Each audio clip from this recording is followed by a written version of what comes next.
क्या आप भी देश और दुनिया की खबरों से रह जाते हैं बेखबर?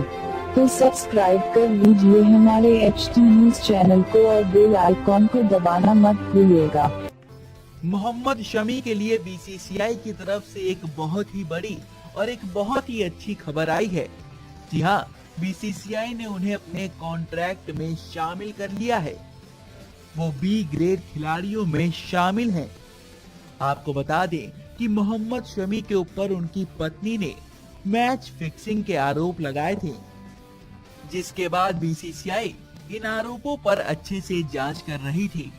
वहीं बीसीसीआई ने आज मोहम्मद शमी को क्लीन चिट दे दी है और इसी के साथ ये साबित हो गया है कि मोहम्मद शमी ने किसी से भी फिक्सिंग के लिए पैसे नहीं लिए थे।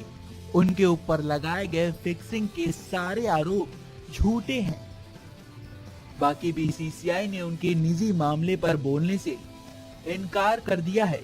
बीसीसीआई ने शमी और उनकी पत्नी हसीन जहां के मामले पर बोलने से इनकार कर दिया।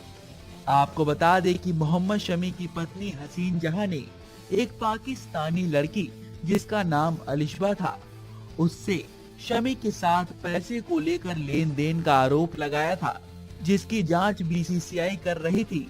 लेकिन बीसीसीआई ने मोहम्मद शमी को क्लीन चिट दे दी है और ये बता दिया है कि मोहम्मद शमी किसी भी फिक्सिंग के मामले में शामिल नहीं थे। तो अब मोहम्मद शमी भारतीय टीम की तरफ से खेल सकेंगे।